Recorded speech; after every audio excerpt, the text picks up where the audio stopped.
Assalamualaikum warahmatullahi wabarakatuh. Di dalam sebuah acara pengajian, saya diminta untuk memberikan sebuah tausiah kepada jemaah waktu itu. Di tengah-tengah penyampaian materi tentang ridho Baitullah, seseorang bertanya, "Pak Ustadz, saya pernah berangkat umroh dan suami saya juga pernah berangkat haji.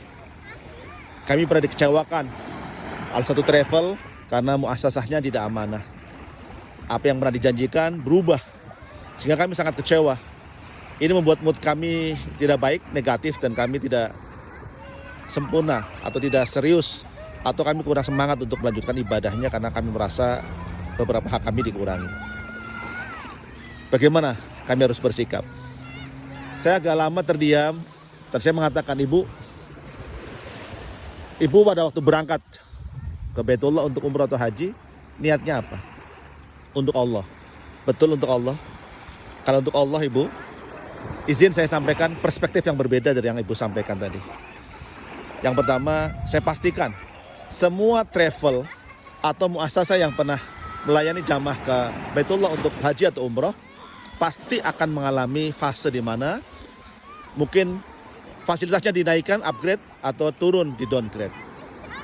Karena bisa jadi waktu itu lagi peak season, memang lagi ramenya, sehingga di Mekah tidak bisa dikontrol perubahan-perubahannya, karena kita tahu berhubungan dengan saudara kita di Mekah atau di Madinah sering banyak perubahan-perubahan saat kondisinya sedang peak season atau banyak sekali jamaah yang sedang beribadah ke sana.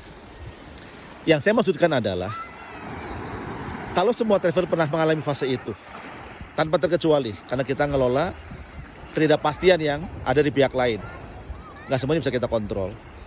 Tapi yang saya sampaikan adalah, saya ingin sampaikan kepada Ibu satu hadis Rasulullah SAW. Rasulullah pernah bersabda dalam hadis yang sahih, tatkala Allah mencintai seorang hamba, maka Allah akan berikan kepadanya sebuah ujian, musibah, supaya orang itu akan kembali kepada Allah SWT.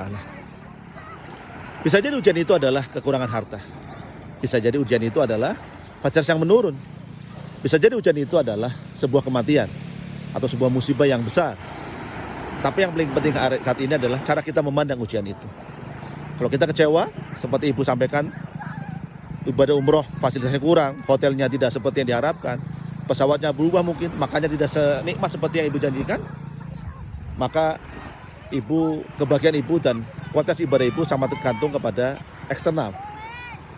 Kami sampaikan, kalau boleh saya menyampaikan, jangan-jangan dari sekian banyak orang-orang yang berangkat ke Baitullah, mungkin salah satu orang yang dipilih untuk Allah terima ibadahnya adalah Ibu sama suami.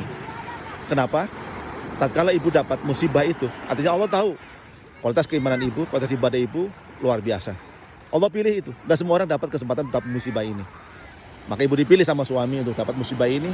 Kalau Ibu sabar, maka Ibu lolos dalam ujian ini dan Ibu akan mendapatkan hajan yang mabrur atau umrah yang mabrurah.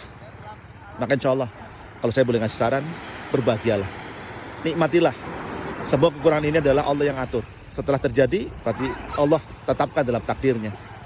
Maka Ibu, jangan kotori rencana ibadah Ibu hanya karena hotel yang turun kualitasnya, atau pesawat yang berubah, atau makanan tidak nikmat seperti yang sebelumnya. Harga yang Ibu bayar bukan untuk pesawat, hotel, atau yang lain. Tapi sebenarnya Ibu sudah di depan Baitullah. Kalau boleh saran saya, boleh Ibu lupakan semuanya. Hanya satu yang Ibu tidak perlu lupakan adalah Ibu ada di depan Baitullah.